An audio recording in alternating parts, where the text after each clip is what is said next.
It's been 50 years since the War of the Wilds, and still nothing grows on the Kindlelands. The exact day the flora of the world stood up and ravaged the cities of the Graynor Peninsula is lost to the ages. After the Great Fire tore its way from west to east, turning the land barren and fallow, the otherworldly patrons, the guides, and the great cities of the Kindlelands worked together in their own way to bring a kind of peace to a war-torn people. It is a gentle, delicate balance, and something or someone threatens it.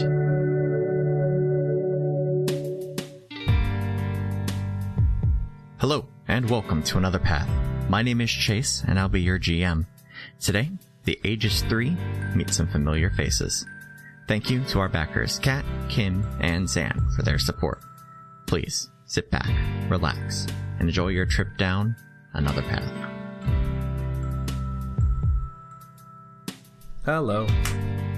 Hello, my name is Brother Zafir. My name is GM Chase. And I would like to share with you this stuff about the deep.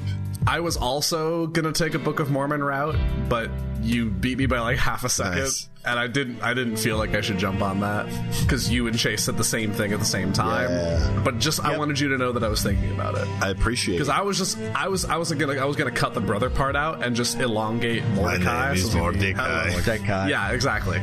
Yeah. Which that song from Book of Mormon is about the extent of my knowledge of Book of Mormon. Deep shrine and boat drinks. Aside from the occasional other tidbits that you've sung, Zach. I can hear in only Zach's voice, because I've never listened to the actual song, the Joseph Smith. Joseph Smith, America Moses. That's that one. Only in your voice, though, because I've never actually listened to that musical. Yeah. I am pretty sure, this is a massive change of topic, but I am pretty sure that this room that I'm currently sitting in is over 80 degrees right now. Oof. No, my apartment's been real sticky today. Yeah, this is, and no fans, no air conditioner. Gotta keep them good waveforms squeaky clean. Yeah, pure. I had the AC running before I got in here. Like I was like, try to cool the room down before I come in. Right. I'm fine for right now. You're very far away, that though, will Chase. change come summer. There you are. That's better. Your sensitivity seems to be down or something. Yeah, no, I dropped it down recently because I was, I sit in front of my ukuleles, and if I have my sensitivity up too high, I can actually hear my voice echoing in the instrument behind me. Whoa. Yeah. Accidental bard. Exactly. I resonate. That's like that needs to be in another life, in another reality, Chase. That is the tagline on your business cards. True.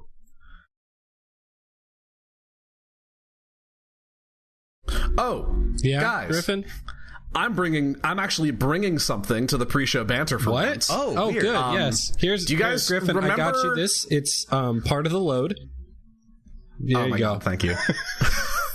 Thank you. I'd like to thank Oh, the my Academy. shoulders. Oh, that's nice. Remember that bit a while ago? We were talking about a very cowardly Rhode Island town. Yes, Was it Rhode with Island? the, who was being the terrorized turkey? by Turkey? a turkey. Turkey terror.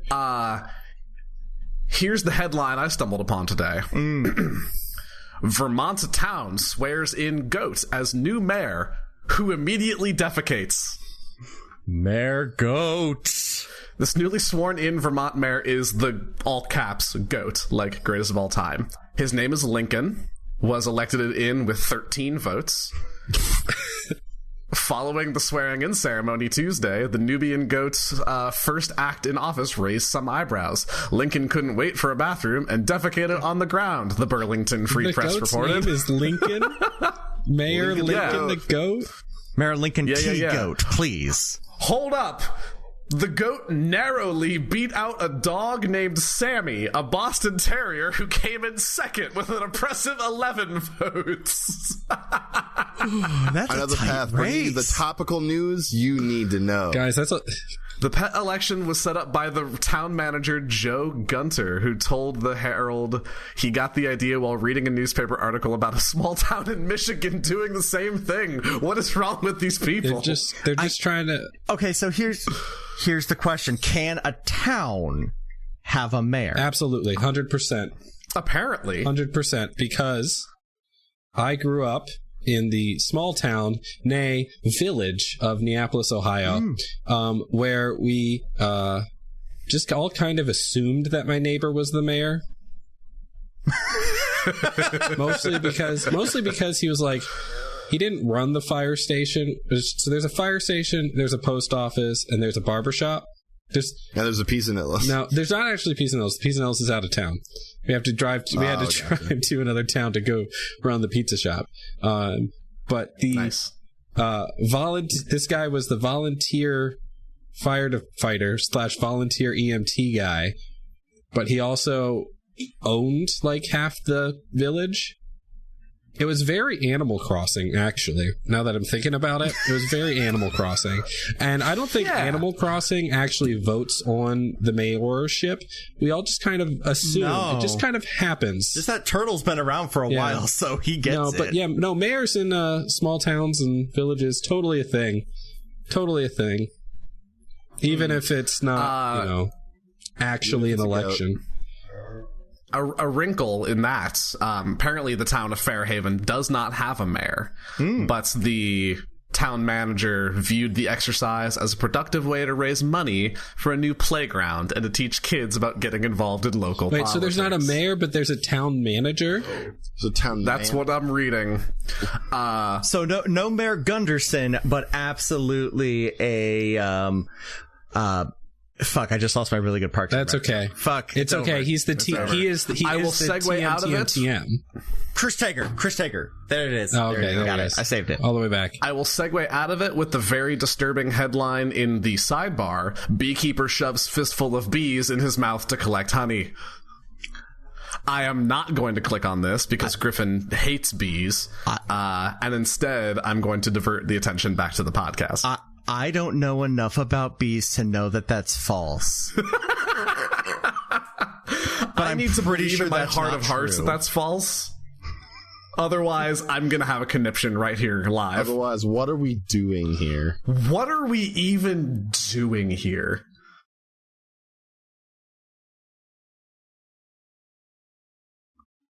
Night closes in on the mountain city of Bulwark. Though light pollution is largely unheard of anywhere else in the Greynor Peninsula, the hundreds of thousands of inhabitants of Bulwark create a cascade of light that outshine the stars above. Zephyr Johnson flies quickly up the sheer mountainside, his homunculus Rogar tucked under his arm. Mordecai Sebulwark confidently walks home, the image of the amber eye burned into his mind. Jackson Silver lays in his bed at the Sebulwark Manor. While he's hardly tired, he is exhausted. The three gentlemen reconvene in the foyer of the Sebulwark homestead, the party having materialized while they were out. People seem to be concentrated into three main areas: the kitchen, of course, the living room, and the pool. Hell yeah.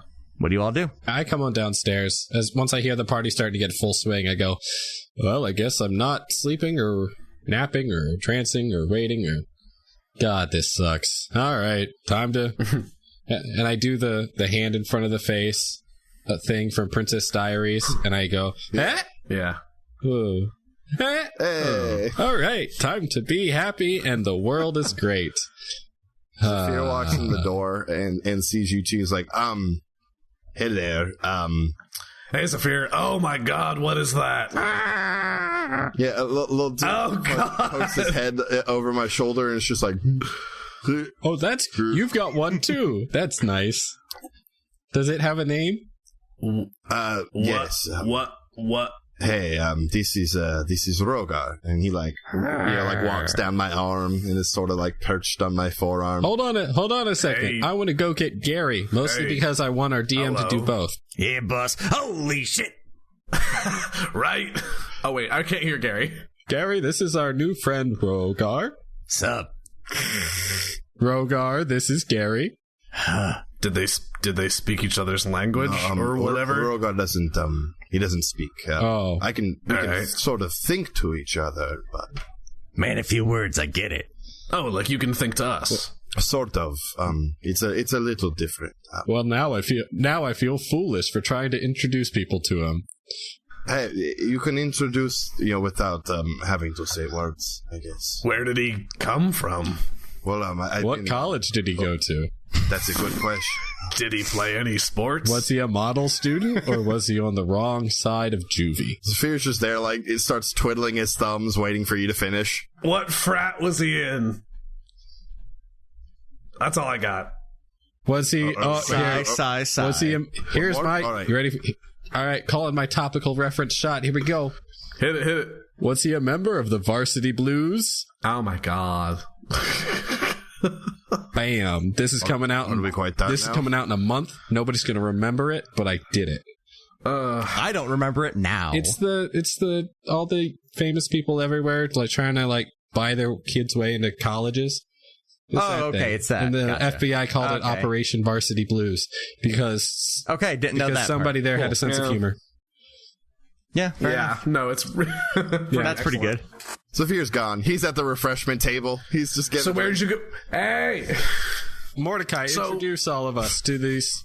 Who's well, here? hang on. Does this mean I need one now? Do I need to find a small companion to hang out on my shoulders? I think you're your own small companion. Hey, yeah. That was good. I've been reading in my father's book, and there was some passages about warlocks of the deep being able to create their own familiars of sorts, and so that's what I was buying when I was talking to you about what I needed from you, Mordecai. By the way, and you need it. Wait, what? Wait a second. I've been here. I've been writing a letter. Sophia, it sounds like you've done some like super productive things to like, get us some more things, more options to help us in our quest to protect the patrons. Mordecai, what were you doing? Crime. Oh, not necessarily crimes. It was pretty crimey.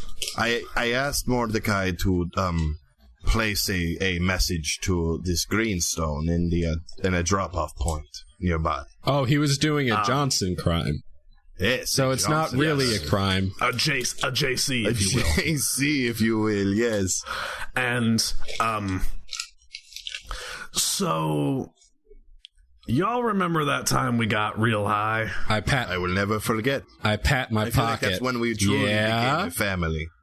What about it? Okay, like you remember being in there? Yes, we were radio hosts. I didn't know that was a thing. Y'all remember an Amber Eye Associates? Yeah, that's where like the plot of that entire story arc was us to.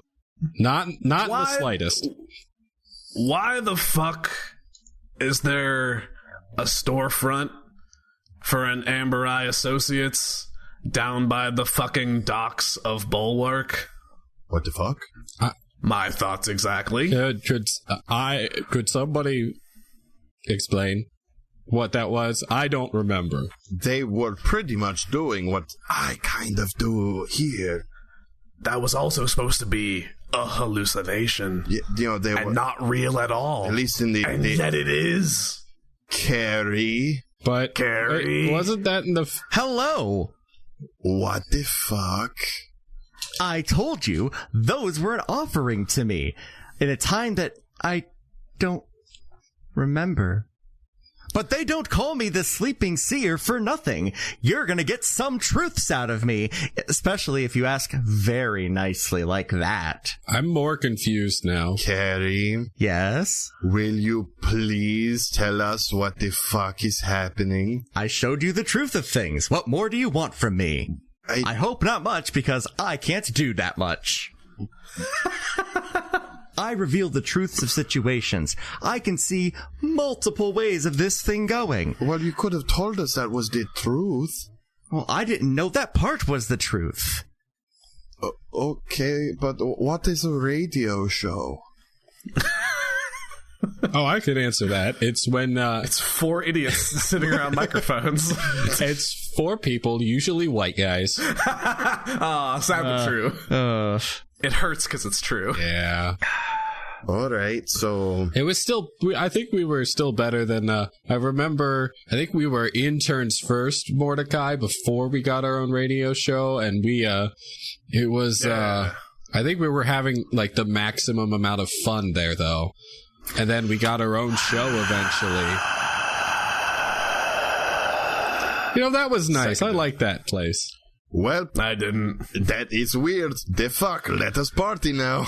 Oh, well, I'm sure that won't be relevant. Let's drink. Oh, it probably will. Thanks, Caddy. Caddy says it probably will be. Happy to help. Okay. Oh, okay. We can talk about it in the morning. We have enough shit going on right now. I'd like a night off. Cool. Party time! So, Chase, Yes. who all of my family, I guess it's easier to ask, who of my family is not in attendance?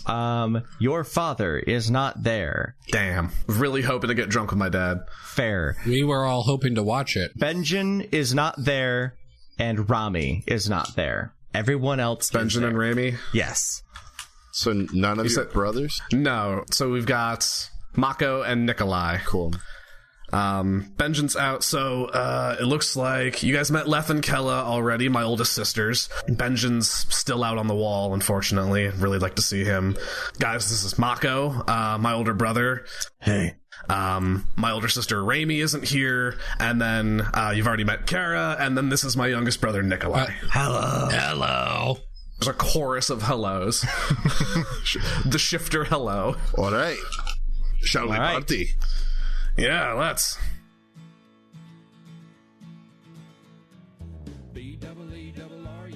So, like I said, there are 3 places where people have congregated. You've got folk in the kitchen, you've got folk in the living room, and folk out by the pool. I'm assuming drinks are in the kitchen. Drinks are everywhere. This is a party. Fantastic. Mm-hmm. Well, I grab a drink. Mm-hmm. I think Zafir sheds the coat and goes rolled up sleeves. He's still got the ascot on, of course. Of course. How very Fred of you. Yeah, but still has the very the nice fitted vest. What room are you going to? I think I'm gonna go to the kitchen. Okay. Mordecai, where are you going? I think I want to go find. I think I'll head out to the pool first and just sort of kick it. Absolutely. And Jackson, what are you up to? I'd like to make a stealth check. You certainly can. 19. Okay. What are you stealthing?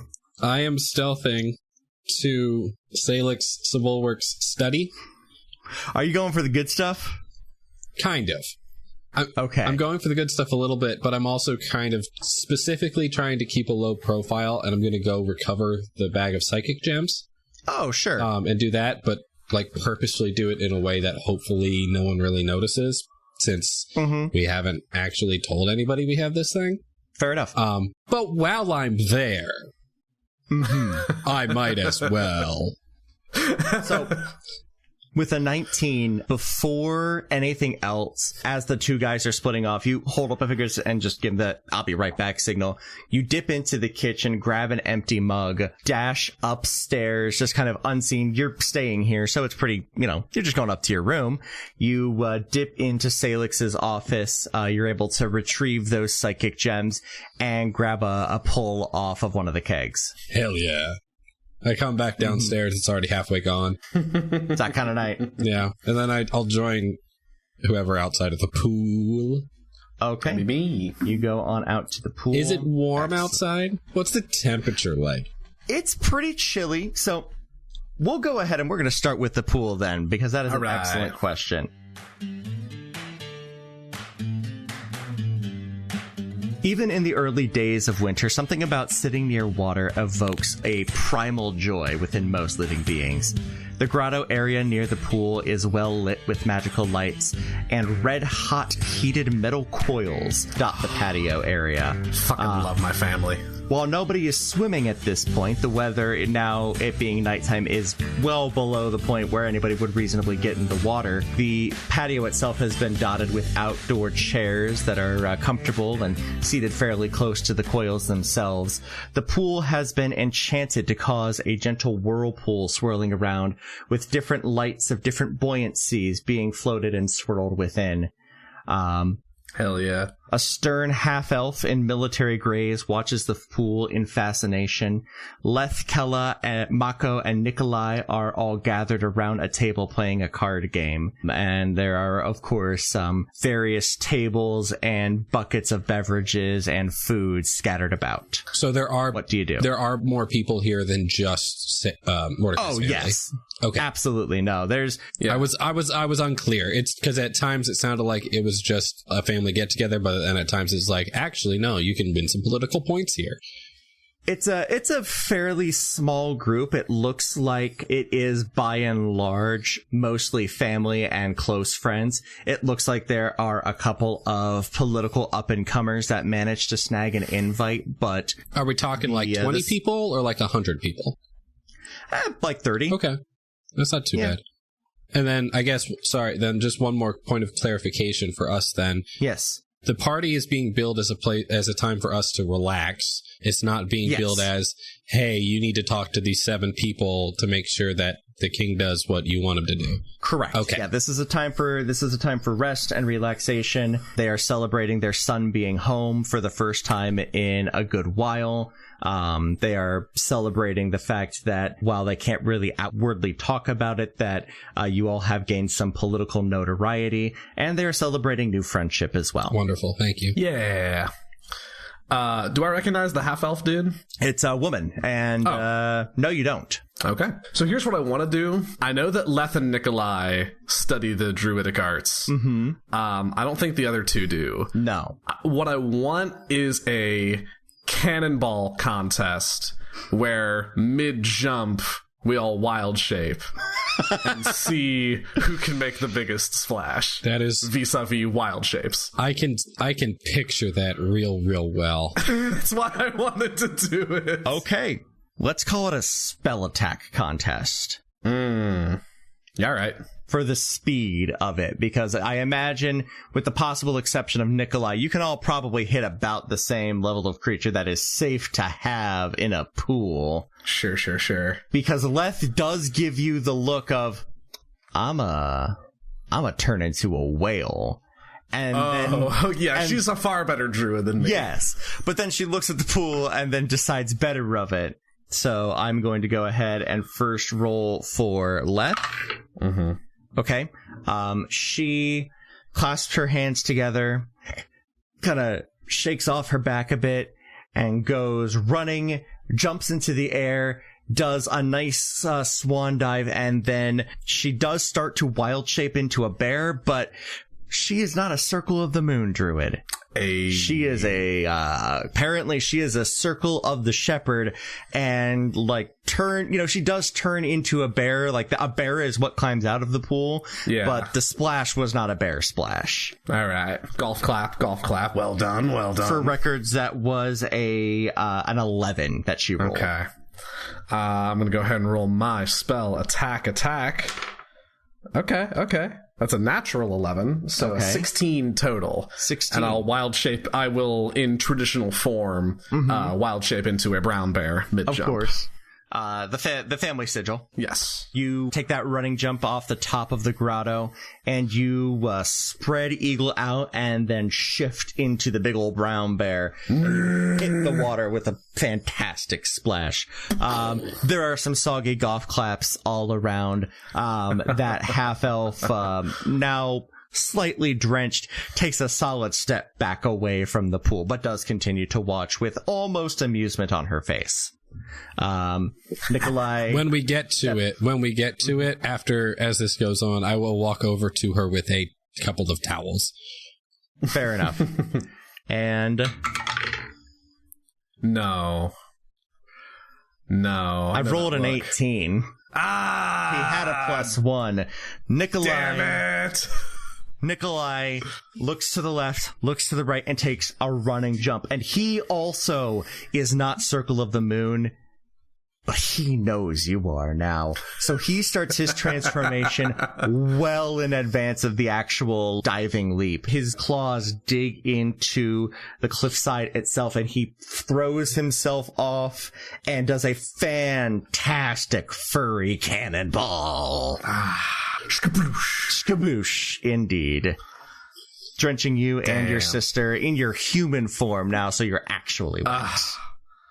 Schooled by my kid brother. I'm in the kitchen and I feel like I just see like a plume of water, like one after the other. Yeah. I'm spraying up. What the hell? Yeah, 3 plumes of water, like one right after the other, come out, and you look out the window. And as you look out the window, we follow your gaze back to the pool side as Jackson is walking around with an armful of towels, and he takes some to the other guests that are out there and ends with the half-elf female in the military grays. Knowing that this is more than just Mordecai's family, Jackson obviously got out of super shiny presentational armor, but he's in his proper dress uniform at this point, I think. Sure. Absolutely. Makes sense. So full regalia, the whole 9 yards. Unsure of who he needs to make an impression on and who it doesn't matter, but God's damn it, this is where we're at. As a reward for his talent and bravery, I'm going to go over to my kid brother, Nikolai, and I will give him an eagle feather, which was a symbol of my totem spirit when I took that way back when. Nice. And I will present with him this super cool eagle feather. He is thrilled. There you go, kid. Thanks. Yeah, you got it. Keep working at that. Have I ever talked to you about the Circle of the Moon? Do you have some time to spare? Are you trying to get your kid brother to join your cult? Look, my family is all different members of different cults at this point. That's a yes. So you hand the towel to the half-elf, and, she looks you in the eye. Thank you. You're welcome. This is par for the course around here. Apparently. Sorry. Captain Jackson Silver, pleasure to meet you. Ragnar Suthras. It's nice to meet you. Wait, what? Ragnar, she's here. Oh, my girl. Oh my god. Ragnar Suthrasis. Ragnar Suthrasis? Oh no, the streams are crossing. What are you doing here? How did you get an invite? Well, turns out we'll go ahead and call him my commanding officer, is friends with some of with the matriarch and the patriarch of this family. He was unable to attend due to other commitments, but did not want to reject the invitation outright, so my fellow companions and I are here as his representatives and dignitaries. Ah, that must be nice to have friends in high places and you get to go to parties like these. I'm not much of a people person, but sure. I see you serve.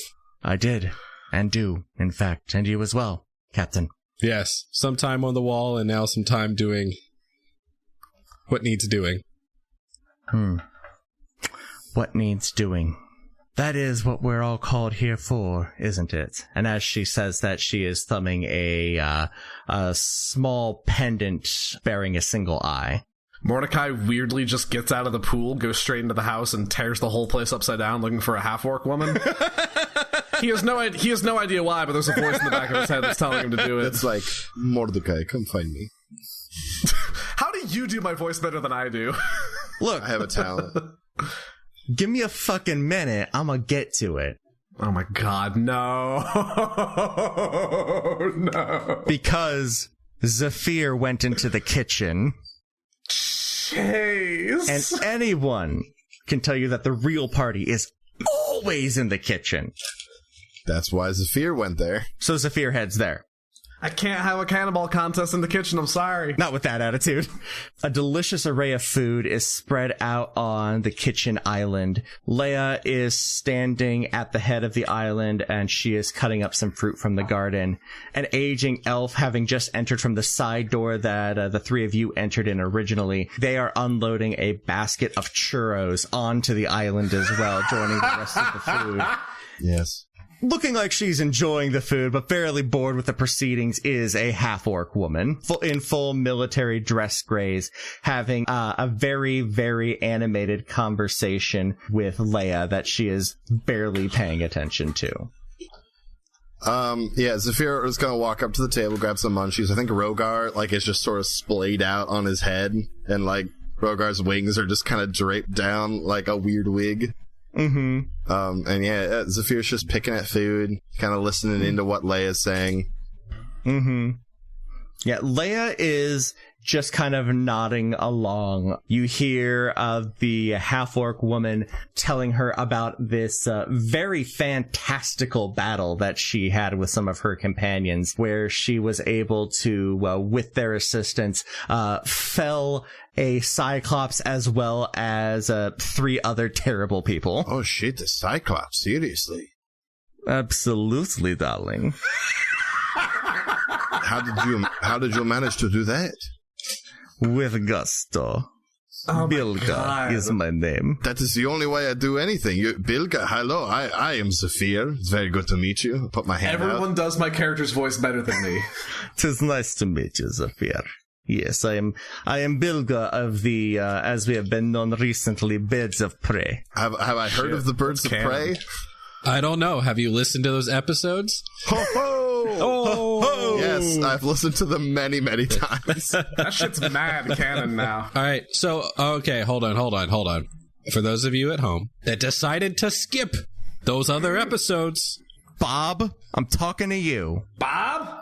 Pause the podcast, pause it all, pause it right here, do not delete it, because you're coming back and you need to save your place. Do not pass go. Go download Birds of Prey, Part 1, Episodes 1, 2, and 3. And Part 3. Yeah, all 3 of them.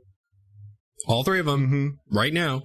Go listen to them. Come back in 3 hours. They're great. They're real good. They're real good. Yep. The ladies are sassy and sexy. We got real loopy towards the end of it, but they're real good. Ooh, yeah. The Birds 3, saucy, surly, and sauced. And then you can come back and listen to this. Mm-hmm. I don't know if you can make that reference, Zach, because I think that's from the second recording. That's from the most recent one. Saucy, surly, and sauced. Saucy, surly, and sauced. It becomes very evident that that's the 3 of them. Anyway. Are the rest of your... Oh, sorry, you're going to have me make a check. Yes, make a... we'll go ahead and call it a history check at disadvantage. Lowest was a 5, so... Okay, no. You have no idea who the Birds of Prey are. Very impressive. Are your compatriots here? Can I meet them? Of course. Dear Ragnar is out by the pool, taking in the sights of the lights spinning, and Darling Anabara, she seems to be, and Bilga kind of cranes her neck, in the living room with a small child. Oh, God. Well, all right. Very good to meet you. What are you doing here? I see you're in uniform. Oh, yes, it is our superior, Rodrigo Montblanc. He could not attend tonight. A dear friend of Miss Leia here. And Leia just looks up and nods politely. But unfortunately, he could not be here. So he sent us. I'm going to make a quick insight check to see if I pick up on the fact that Leia wants to leave. That is a 22. Leia, I'm very glad you're here. Mordecai was looking for you. I believe he's out back by the pool. Oh, thank you. Thank you, Zephyr. I'll go ahead and find him right away. Absolutely. And, she tosses whatever vegetable it was she was cutting in the air, and just kind of does 3 quick cuts, and tosses the knife into the cutting board where it twings. Well, let's see. Does Rogar get to it first? To what first? The knife? No, the vegetable, as she tosses it in the air. Does he leap off my head where he's been perched and go, ooh, food? Make a wisdom saving throw for Rogar, I guess. Does your mud golem baby like vegetables? Is he a cucumber man? I mean, why not? He could enjoy some cukes. You said wisdom save? Yep. Love those cukes. Gotta have them cukes. That's a 16. He is able to restrain himself. However, you can tell if you continue to stay in the kitchen, those cukes might be safe, but them churros are not. Very good. I think to him, like, there's some churros right over there. And he goes, very quick, like, deer, like, poking his head up in the tall grass, like, what? And it's just like... Well, who is your charming friend here? Who is this? Come, little one. Come to Aunt Bilga. Rogar gives me this look like, who is this lady? Stranger danger. Oh, he is adorable. Look at him. He's very new to the world. Please be gentle. Of course. He's existed for approximately 20 minutes. Bilgo always gentle when the creature's smaller than medium. Tell that to those crabs. I thought you said you never sold me. That was out of character. I'm crying. I gently killed them. Oh, well, it's very good to meet you, Bilga. I believe I'm going to go, are all your friends dressed like you are?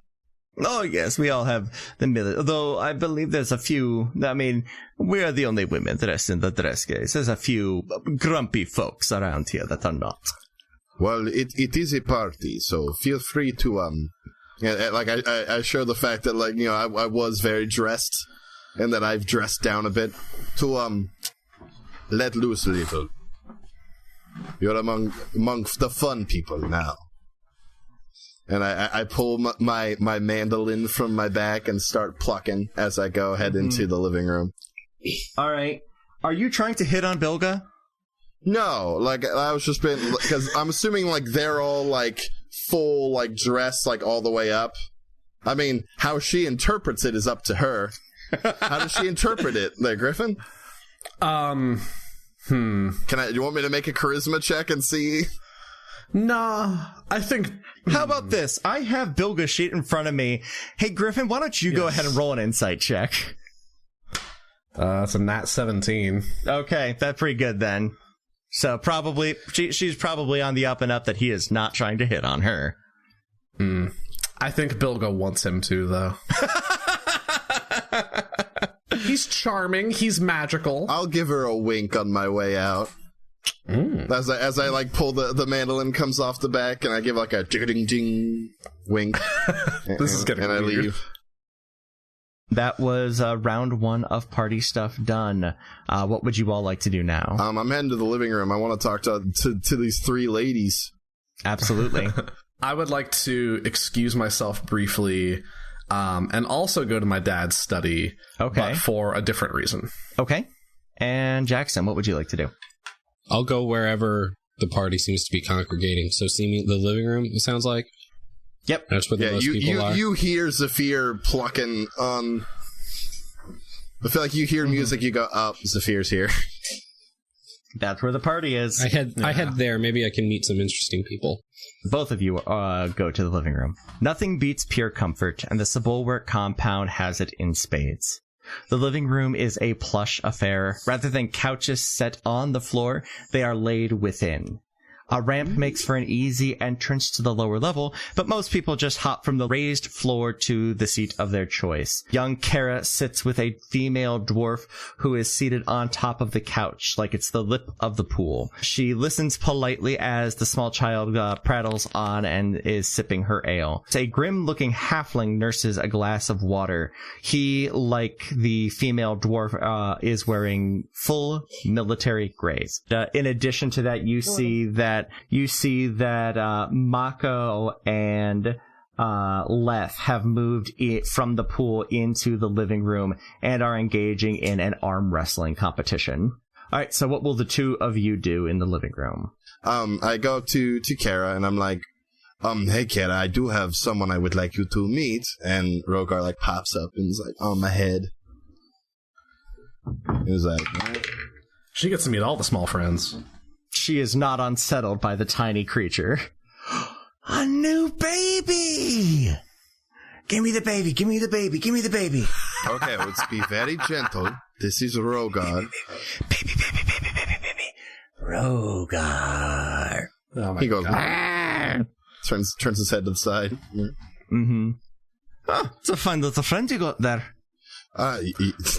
Yes, I just made him.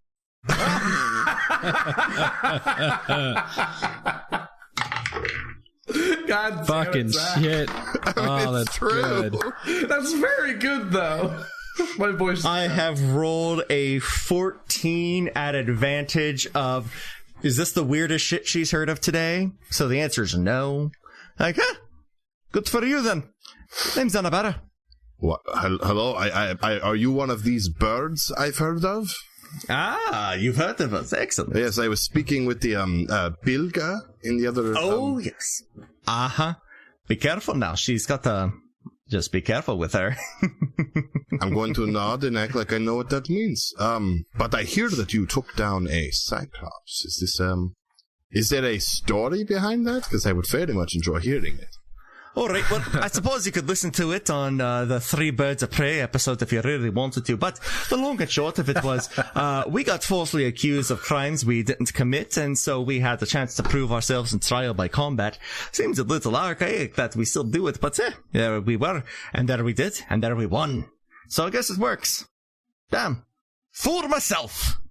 I was just more talking about what you did to kill the Cyclops, but that... I punched it in the eye.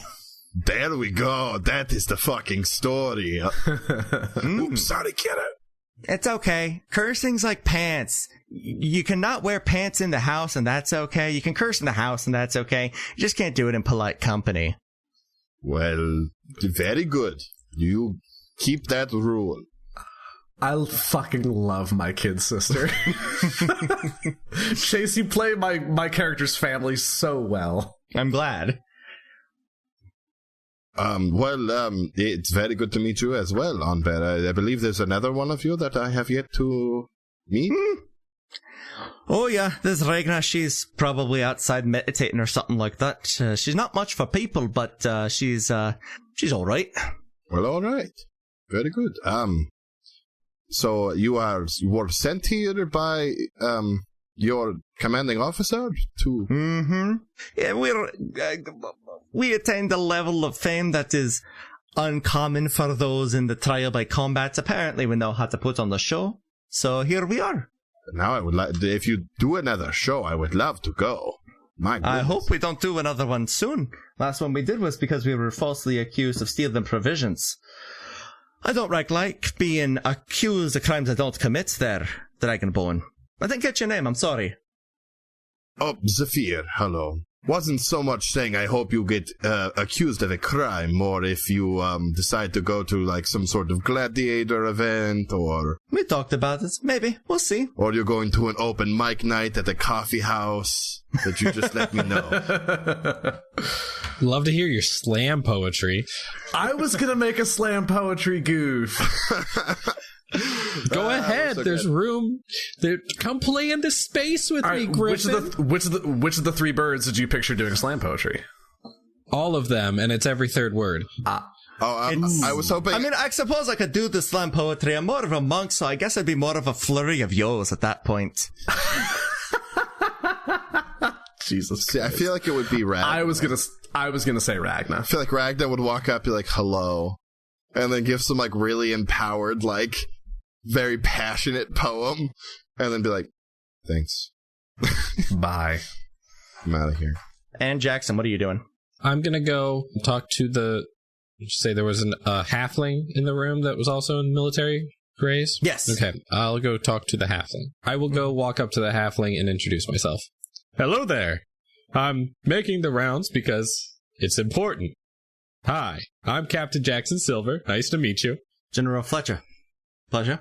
Your name carries some weight here, Silver. Do I recognize the name, General Fletcher? Roll a history check. 18 minus 1. 17. Out of 17, yeah, he was actually serving on the wall during C-34. Oh, shit. You're able to do a quick once-over of his uniform, and he wears a similar insignia to you. He was not stationed at C-34 like you were. He was a few up, but C-34 took a brunt of the hit, and he certainly was boots on the ground there with you that day. But I've not met him before? No, never. Okay. Nice to finally meet you, General Fletcher. I've heard good things. Likewise. You seem to be a sturdy sort.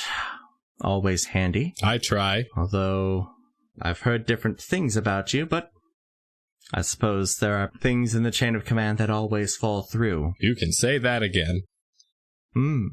What brings you to Bulwark? Mostly retired at this point.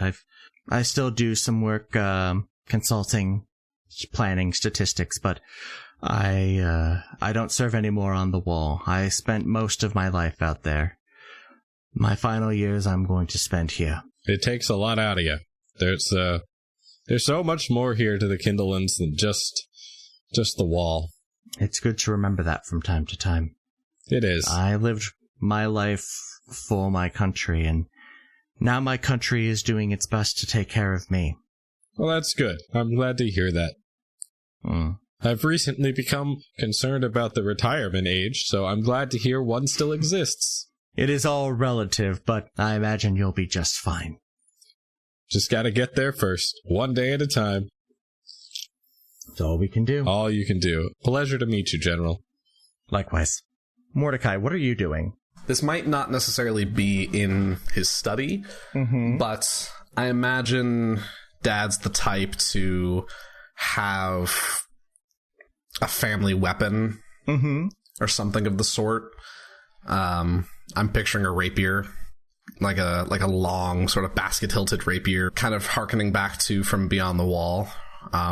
Something not necessarily magical, but just sentimental. So it's not a rapier. It's a club. You always assumed that it was a trophy from Beyond the Wall, but with what you know now, you realize that this probably wasn't something he took from somebody, but something he brought with him. He never used it. He was never a club guy. Nobody in your family really is. But it is this big, it looks almost like a haunch of meat. Maybe it was even intentionally carved that way. You have no way of knowing. Probably about 3.5 feet long with a nice hefty handle there. The outside of it is certainly wood, but you can see from the top of it that there is a core of some kind of stone or metal on the inside. Sure. As Mordecai has been getting a little tipsy, getting a little introspective, and he still has the weird feeling from the Wanderer in his head from Dinner with the King. Sure.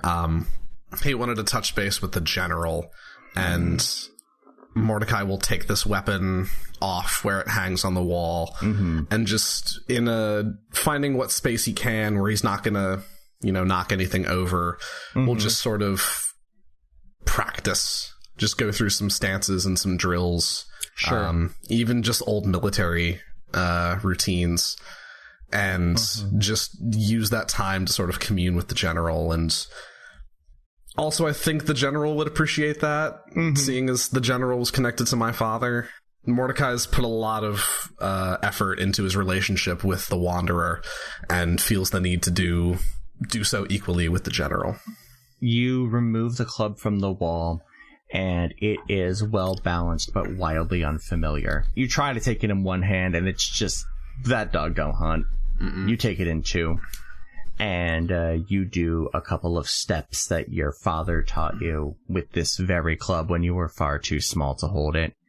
Now, these steps make way more sense. He was just maybe not super great at gauging when a child was ready to wield a club, half his size, or, about his size. And as you fall into that meditative space, you can almost see that broken, empty field filled only with helms and weapons of soldiers long forgotten.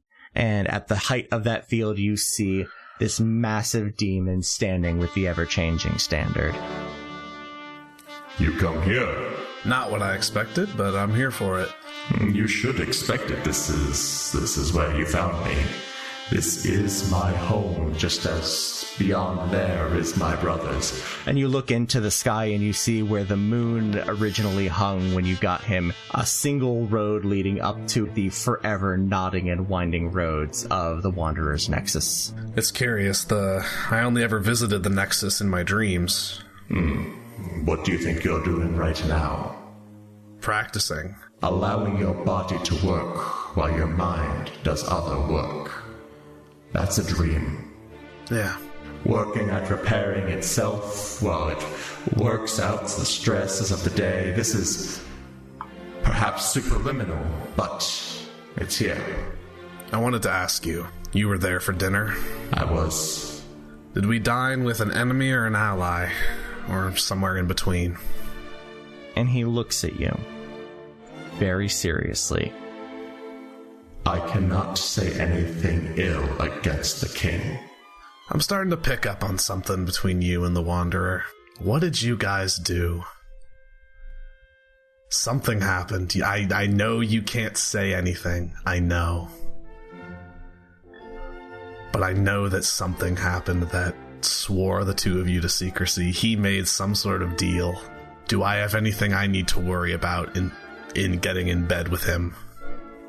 I cannot say anything ill against the king. I will say you should be very careful in bulwark. Mordecai just kind of grins like that answered all his questions. Something's up. He was trying to get us to stay put. He was trying to separate us. He knows that we're strong. Pick us off one by one. That's what I'd do if I were him. I don't know what his game is yet, but I know that once we get the Forebearer, we're going to be a force to be reckoned with. I'm not sure what that means yet.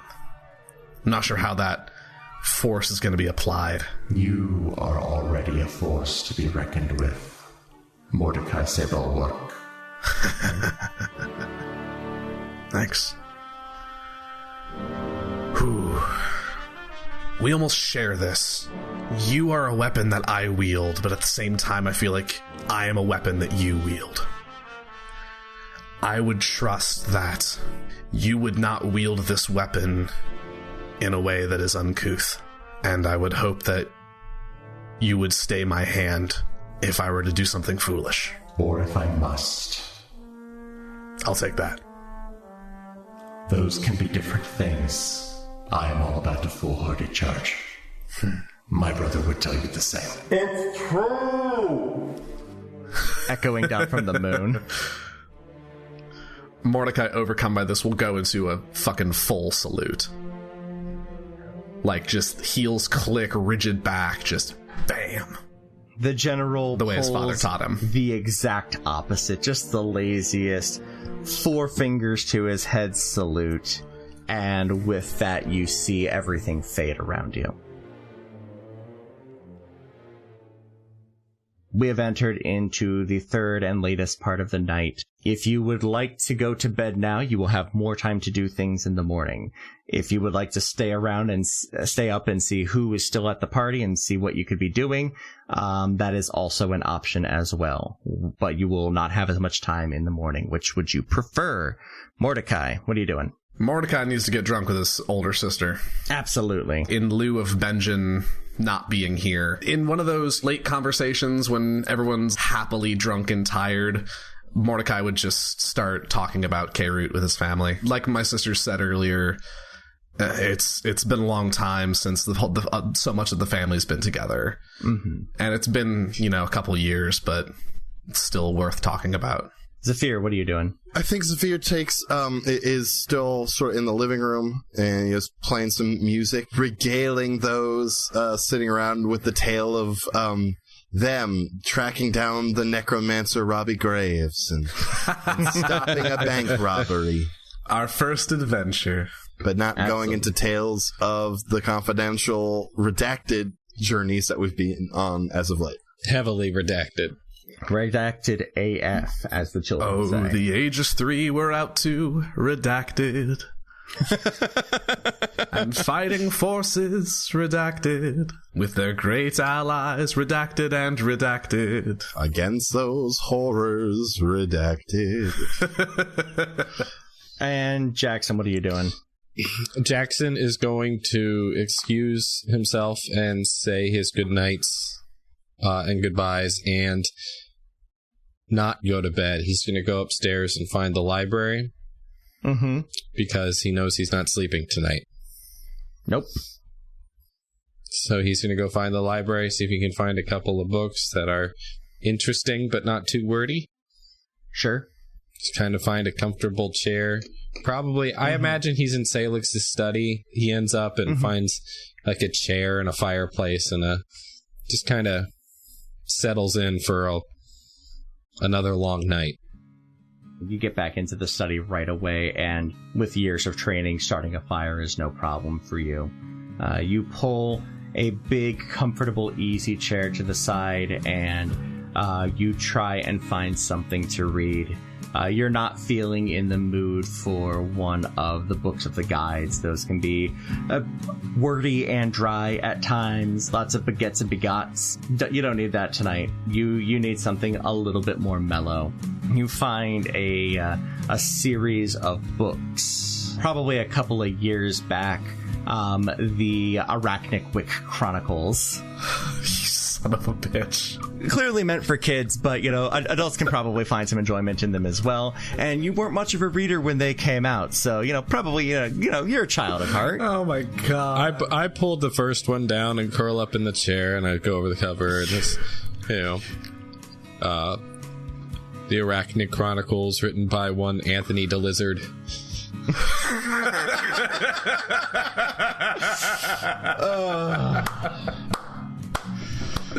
Very fucking good. That is, God, that's a pull. I pull down the book and I pull it open and start to read, and it's just nice to be transported away a little bit, because whatever happens tomorrow changes things even more than they already have been.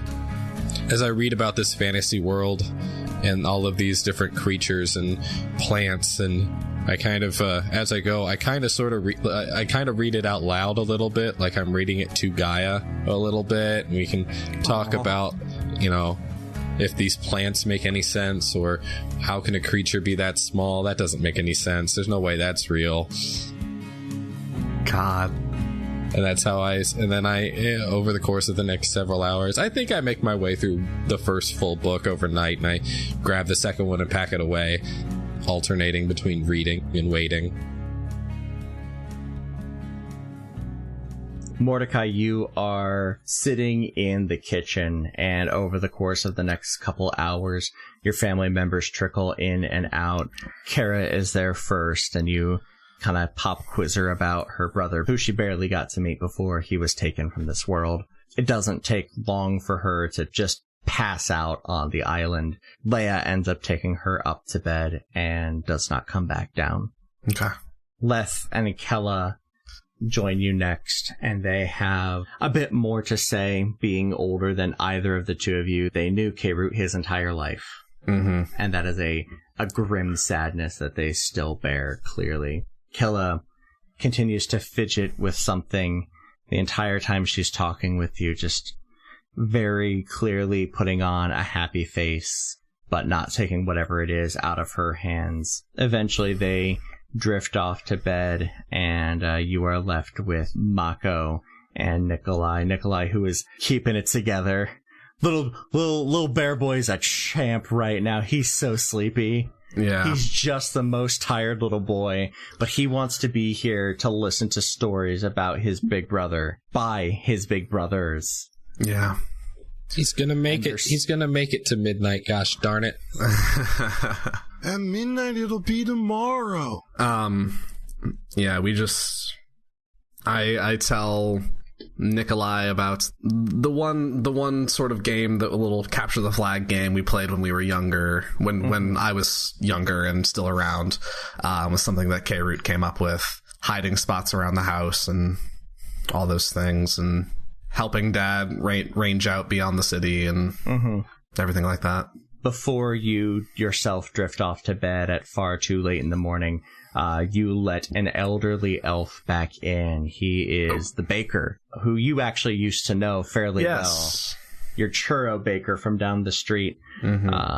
Always making your home smell like cinnamon and sugar and baked goods, and just making you want a coffee every time you smell it. And he gives you a big, gentle hug, for he is an old elf. He's probably pushing, 200, 250 at this point. And, but he is happy that he gets to see you tonight. He comes in and he helps to clean up. This was something that he set up with your mother. He shoos you off whenever you try to make an attempt to help. Right. Very politely. And eventually, before the morning light, you do find yourself in bed. Yeah. Zephyr, you stay in the living room, right? For a bit, playing some music, and then I'll head up after most people are dispersing. Absolutely. Gotta play him out, Absolutely. So you hang out in the living room, and the rest of the Sebulwark family filters in and out, and they all listen and enjoy your music. And eventually a stern half-elf from out in the pool comes and sits across from you and stares blankly at you as you play. She's looking you dead in the eyes and not blinking, not breaking eye contact. She's clearly trying to psych you out. Oh, I stare ass right back. Yeah, no, performance checks. Dueling performance checks, because I do have all of your character sheets right here. What'd you roll, Chase? Shit. Ragnar's got a good performance. Synthetic 20. Mine's a 28, so... Oh my god! Hell yeah. Hashtag Bard Life. So I think I win. So the two of you stare for longer than anyone could possibly continue to be entertained. For a while, Bilga and Anabera are just looking at the two of you watching. I've got a grin on my face, though. I'm like... Eventually, Anabera's just like, come on, love, let's go, eh? Come on, we gotta get back to the barracks. I'm tired. I don't want to fall asleep. I thought you were talking to me. I was... Oh, sorry, love, not my type. You're a little tall for me. Oh, well, it was fantastic meeting you all. Please, be safe getting back. I say this keeping eye contact with Ragnar the whole time. Bilga tosses her hair as she walks out. Anabera just kind of gives you a wave and follows her. And after a solid further minute of sitting there locking eyes with you, she says, "You play well. Good night." And she stands up and walks away. Goodbye, birds. I hope to see you again. Middle finger as she walks out the door. Next time on another path, birds of prey. Pretty much. Mordecai, pretty drunk at this point, will stumble out to the garden. And I don't know if Mom's the type to have made some sort of at least overt memorial to Kirut. Absolutely. The garden is largely dark at this point when you get out there. There's a couple of trees providing shade, some willows and whatnot. But at the far end of the garden, there is, for a long time when you were growing up, it was an herb garden. She has since moved that a little bit closer to the door, and at that very far end, there is a single stone. And there's not a whole lot to it, but around it there are these beautiful bell-shaped flowers that glow only at night. Mordecai will go up to this and, primarily consumed by nostalgia and alcohol, will pull an old dagger from his pack and plant it in the dirt, point down. Will, with the arm with the scimitars on it, cast Frostbite to chill the dagger, and then we'll cast Druidcraft to grow up a small little collection of greens and vines and weeds to surround and chill and adhere to the dagger. and then at the very top, at the wooden pommel, will cast Produce Flame and light the flame with the Rhodes tattoo hand. And doesn't say anything, but just in his head thinks of the power he has now and the power he didn't have before, and makes...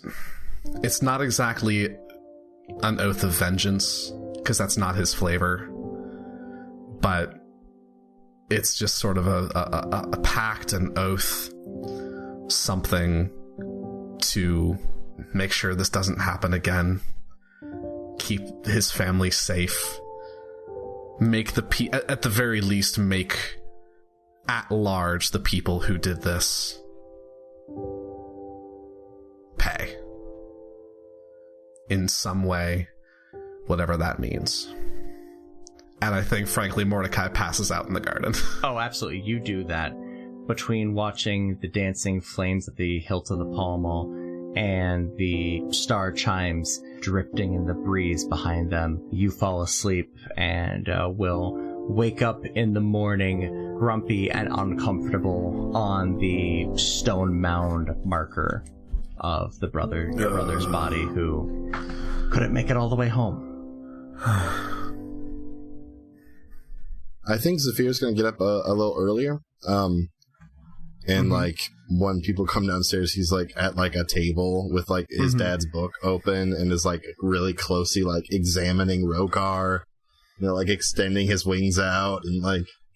Are you giving Rogar a physical? That and it is seeing, you know, how comparing the notes to the actual product and. So, before you do that, okay, or rather, as you wake up in the morning, I should say, you didn't notice because you went to bed so damn late and you were very tired when you did. When you entered your room, there was a stack of books on the chest of drawers in the room. You didn't pay much mind to it. They are books. They will not be moving overnight. When you woke up in the morning, you found a letter on top of them. It is a short, to-the-point letter that indicates these books are on load from the Mages Guild at the request of Arc Warlock Haram. You requested additional reading materials about what past productions of the Aegis Rite. Yeah. They should be treated with the utmost care and secrecy while in your care. The books are titled The Shield of the Gods, An Account of the First Rite of Aegis, Casts of Faith, A Guide to the Cults and Lesser Faiths of the Graynor Peninsula, a complete list of participants and requirements of the Rite of Aegis, a condensed record. Oh, yeah, no, he's reading all of it. Holy cow. Oh my god. You come down, you see Zephyr with just a stack of books next to him, just like... Absolutely. So that's what you're going to be spending your morning doing. Most definitely. Mordecai, what are you going to be doing? Mordecai drags himself into the kitchen. Hair is east. Dirt smeared across the side of his face. Morning. Oh, you look like shit. Oh, good. I turn around and pull out a couple of plates of bacon and eggs. Here you go, guys. Look, we've got food. Here you go. Here's some bacon. Mordecai, here's some eggs. Without making eye contact, just grabs a plate and just eats it with his hands. Just shovels it into his mouth. Munch. And then I go back over to the kitchen and I come back with a small tray of 2 drinks that are thick in texture and pungent in odor. Here you go, guys. This will clear it right up. Mordecai questions nothing and just chugs it. Do these guys need to make a Constitution saving throw, Jackson? Because I have no idea what you just put in their bodies. What did you give me? Jackson has had to make a morning after hangover potion before. And this is, you know, the version that he could whip up here at Mordecai's house. It's just Crimson Bovine in a cup. No, it's... Okay, so... It's Crimson Bovine with dirt. It's no, I got this. It's Crimson Bovine, egg whites, sure, little bit of hair of the dog. Yep. Lit Tabasco sauce. And Well, yeah. it's hair of the dog from Mordecai. Gross. Crushed up onions. And crushed up. For that little crunchy texture. Yeah. Just that little bit of extra kick that wakes you up on the way down. Mordecai just bashes it, and then I rolled a 10 on a con save. Oops. Throws up in his mouth, keeps it down. And Jackson, I think I know exactly what you're going to be doing. You'll be going to the Mages Guild Yeah. today. Is that correct? Jackson is All right, well- continually looking at the clock and going, well, they said 8. Leia said 8:30. It is What? 7:15. Where are we going? Yes, what is going on at 8:30? I have a present to get. It's not even my birthday. What? Oh, Is this the four? no, that's later, and I'll be taking you boys with me for that because that's Forebearer. what we talked to the king about last night. I'll have you remember. Jackson is just so chippy because he got a little tipsy, but he just didn't sleep, so the hangover doesn't come. We talked to the king? Yeah, we talked to the king, and we had some really great wine and conversation, and he loved my cinnamon hardtack. You remember that? That doesn't sound right. Yeah. Yeah, you took off your shirt, started dancing around. It was very. They had to get his mages to come and reverse the spell on your legs. Somebody had That does sound like me. Yep. So, but anyway, no. Addie said she sent me a present, so I'm gonna go get it. Oh, nice. Yeah, it's at the Mages Guild. Where is that, Mordecai? Sorry. North? And I turn and look. I turn and look for another bulwark that is that is more intact. That way. Up the... You find Kara. It's that way. It's over by the... It's Told between ya. the barracks and the king's house. Castle. King's barracks and the house. Zafir doesn't Thank look you. up from his book. He's like, I only spent most of my life living in Bulwark, but sure, don't ask the war. Whatever. I see how it is, Jackson. I didn't think you were in Bulwark. You were on the wall. Well, yeah. Eventually. I mean, we were like the Black Ops squad, so like when shit happened, we were the cleanup crew. Oh no, I didn't. We haven't talked about how you were in Bulwark a lot, so I didn't. That's why I didn't say that. No, We just all shared our great tragedy, not the day-to-day stuff. Yes. Okay. Yeah. No. Oh no, I Zafir's just being a salty little bitch. It is like, fine, don't. I mean, I didn't know that either. I think you're reading is what you're doing. But yeah, I'm reading. Ooh, I can do something. Okay. So, just so you know, Chase, what happens with my homunculus. Yes. So while the homunculus is on the same plane of existence as its master, it can magically convey what it senses to its master, and the two can communicate telepathically. So as long as we're on the same plane of existence, we're good to go. Cool. I think I might, send him, to sneakily check on the drop point and see if anyone has come. Like if Greenstone has found the message. I give Rogar sort of the instruction. Okay. And yeah, just gonna have him flutter over and, like be on like the rooftop. Okay. Check on stuff. Go ahead and make me a stealth check for Rogar. Rogar, what a champ. With the stealth of homunculus. Yeah. They're pretty small. Okay. That's a 16 plus 2. Nice. Okay. That's not bad. Yeah, he is able to flutter down. He is sitting on the roof of what you are now aware of was at one point the Amber Eye Associates, and he's looking down at that spot. This is a fairly low traffic part of the city, especially at this time of day. In about an hour or two, it is going to be hopping, but right now it's dead, and he's not seeing anything. Dope. Yeah, he went to check.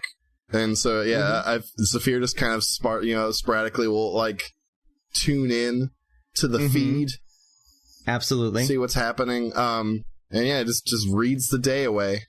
Just so many books, man. After reading some of them, I feel like he would maybe confer with his patrons. Granted, the Deep doesn't really say much. No. But Carrie talks. That's true. And the Deep does talk too, just not as often as I do. And I'm going to tell you what, I don't remember a goddamn bit of any of this.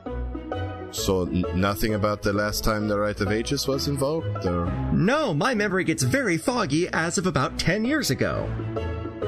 I'm assuming something happened then? I don't know. Would I know anything, like, big that happened 10 years ago? You can roll. Like, history or arcana? History. History, okay. Not super great. Oh, dope. 15 plus 2, 17. Nothing. The war was a little bit more in full swing than it was now, but as of far as you know, nothing happened like that would, disrupt memories of a greater magical being. From that first book that the first Rite of Aegis was performed about 70 years ago, and they've been on and off ever since then. There have been 5 in that time. Does it have the last recorded one? That would be in the condensed records. Gotcha. And that's the one, just because there's not as much information in that one, you've kind of set that one to the side. Because that's, it's just a list of names and minor events, but nothing that they wrote. Gotcha. Jackson, you arrive at the Fraternity of Mages. It is a slender, elegant building near the top of the mountain, very close to the palace itself. You ascend the many stairs and arrive in a central hall, humming with energy, both physical and metaphorical. Signs on the back wall point in every direction, but you quickly find your way to deliveries. After a moment of confusion with the woman at the counter, yes, you are really there to pick up a package from a wizard. No, this isn't a joke. Please, just give me the magical artifact. I promise I'm good. Look how shiny I am. You are presented with a small wrapped parcel. Inside lies a locket with a portrait of Addie inside. Aww. Cute. The note inside simply says that in times of need, it can protect you. For mechanical purposes, once per day, once attuned, you can use your reaction to cast Shield. Oh, Dope. That's so good. That's very good. That's awesome. Entirely Christina. All Christina. I'm gonna give credit where credit's due. Yeah. That's a good one, Christina. So it's a once per day shield. Once per day shield. All right. Nice. Once per day You reaction. ain't never getting touched, boy. For real, though. Not unless I can figure out how to start having you make intelligence saving throws. Yeah, that's Which, the only... fun fact, I've taken a look. Ain't nothing do that. Mind flares. Mind flares. Mind flares. Which is funny, because that was originally the boss of when I originally ran this campaign. Ah, nice. Full circle. Yep. Yeah, I take that and I put that on and spend however long attuning to it. The walk back. The 3 of you are waiting in the foyer of the Sebulwark homestead, waiting for Baelit to arrive. Jackson, you're pacing. You have given up all pretense of any kind of chill. You are getting very nervous about this whole situation, and you would very much like it to be done. Absolutely. Mordecai, you're not doing much better. Jackson pacing is not doing much for your own personal calm, but at the same time, you absolutely understand where he's coming from. Zephyr, you notice none of this. You are aware that your time with these books is limited, and you are trying to absorb whatever you can in a very, very short period of time. You are reading through the condensed record. You're trying to find anything out that might be able to help you going forward here. You end up skipping to the last page. You just want to see who did this last, see if they're still around. And at the last time this happened was about 40 years ago. And they have the names of the people that actually conducted the Rite of Aegis. The Aegis of Fiends was an individual named Carlos Montblanc. The carrier of the Fae was a woman, an elf by the name Elena Callion. And the carrier of the Outsiders was Rogar Shenastiliath. Fuck. And once again, the 3 of you are greeted by a knock at the door with the Dragonborn Warlock Baelit Haram to take you on the next step of your journey.